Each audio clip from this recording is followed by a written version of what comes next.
एक समय की यह कहानी है जहां एक गांव में एक सेठ अपनी पत्नी और बच्चों के साथ रहता था। उसने मेहनत और ईमानदारी से अपने आप को सफल व्यापारी बना लिया था। उसका व्यापार बहुत चल रहा था और हर सफलता का श्रेय उसने अपने भगवान को देना शुरू कर दिया था। उसका विश्वास था कि भगवान हमेशा उसके साथ हैं, उसके साथ चलते हैं और उसे किसी चीज से डर नहीं लगता था। लेकिन एक दिन ऐसा आया कि उसका व्यापार दूसरे व्यापारियों द्वारा नुकसान हो गया। कुछ दिनों तक वह बहुत दुखी रहा और उसका मन किसी काम में नहीं लग रहा था। उसने अपने भगवान को भी भूल गया। उसे अपने पास भगवान के होने का भी एहसास नहीं होता था। उसने इससे यह मानने लगा था कि बुरे वक्त में भी भगवान ने मेरा साथ छोड़ दिया है। कई दिनों के बाद उस सेठ ने अपने आप को संभाला और मेहनत करना शुरू किया। मेहनत करने के साथ साथ वह अपना व्यापार सतर्कता के साथ चलाने का निर्णय लिया ताकि अब कोई दूसरा व्यापारी उसके व्यापार को बर्बाद नहीं कर सके।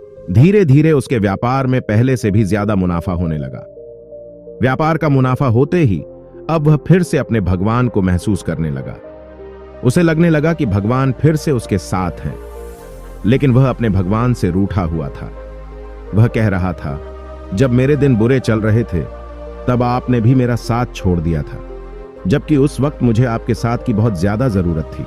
इतना कहते ही उसे एहसास हुआ कि कोई उसे यह सिखा रहा है, जब तुम्हारे अच्छे दिन थे तब मैं तुम्हारे साथ साथ था, मगर बुरे दिनों में मैं तुम्हारे अंदर था, ताकि मैं तुम्हें तुम्हारी मुसीबतों से बाहर निकाल सकूं, तुम्हारे अंदर फिर से उस शक्ति का संचार कर सकूं, ताकि तुम अपने धैर्य को बनाए रखो। अगर समस्याएं आती हैं तो संघर्ष तुम्हें ही करना है। मैं हमेशा तुम्हारे साथ खड़ा हूं। दोस्तों, यह कहानी हमें यह सिखाती है कि ईश्वर हमें कभी भी अकेला नहीं छोड़ते हैं। मानव अपने दुख के सामने उनके अस्तित्व को महसूस ही नहीं कर पाता है।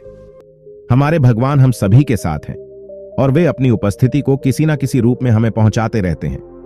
कभी कभी इंसान इस सच्चाई को समझ लेता है तो कभी नहीं।